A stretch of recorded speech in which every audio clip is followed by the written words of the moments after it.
ఈ ఇంటి పేరు వాళ్ళందరూ ఒక మందిరానికి పోతారు, ఆ కులం వాళ్ళందరూ ఒక మందిరానికి పోతారు, ఈ కులం వాళ్ళందరూ ఒక మందిరానికి పోతారు. అంటే మందిరానికి, కులానికి, మందిరానికి, పార్టీలకి, మందిరానికి, ఇంటి పేర్లకి సంబంధం ఏముందండి?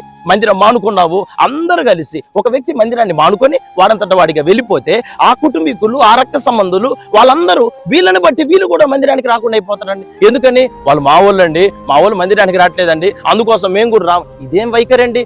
దేవుని సన్నిధిలో మందిరం ఇచ్చింది పాస్టర్ గారు కాదు, మందిరానికి నడిపించింది ఇంటి పక్కనోళ్ళు కాదు, దేవుడిని నా సహవాసానికి నడిపించాడు. ప్రాణం ఉన్నా పోయినా నీ మందిరంలోనే నీ జీవితాన్ని నువ్వు ముగించుదువుగాక. నీ కోసం కన్నీరు గారిచి నీ ఎదుగుదల కోసం నడవటం అంటే తెలియదు.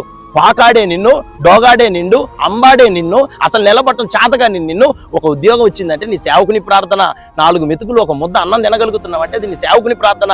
అట్లాంటి కన్నీళ్లతోని కష్టం తిన్నాడా తినలేదా, ఎట్లున్నాడు, తన జీవితం అంతటిని అప్పగించుకొని ఊరు కాని ఊరొచ్చి నీ ప్రాంతంలో నిలబడి సేవ చేసినప్పుడు, దేవుడిని నా సంఘానికి నడిపించినప్పుడు నీ ప్రాణం పోయేంత వరకు నీతిగా బతకాలన్న ఆలోచన దేవుని పిల్లలు కొనకూడదండి.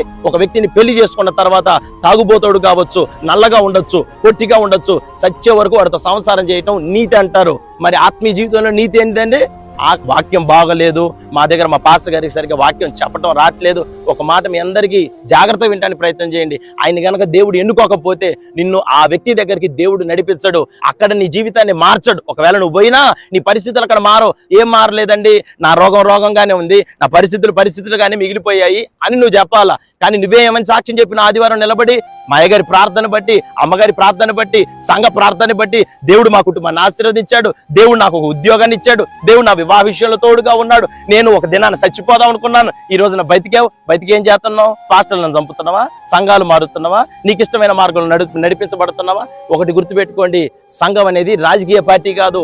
రాజకీయంలో ఉన్నాడు పార్టీలు మారొచ్చు, సంఘంలో ఉన్నాడు చచ్చిపోయే వరకు దేవుడు మీకు ఇచ్చిన సంఘాలలో మీరు స్థిరపరచబడి దేవుని కొరకు జీవించుదురుగాక.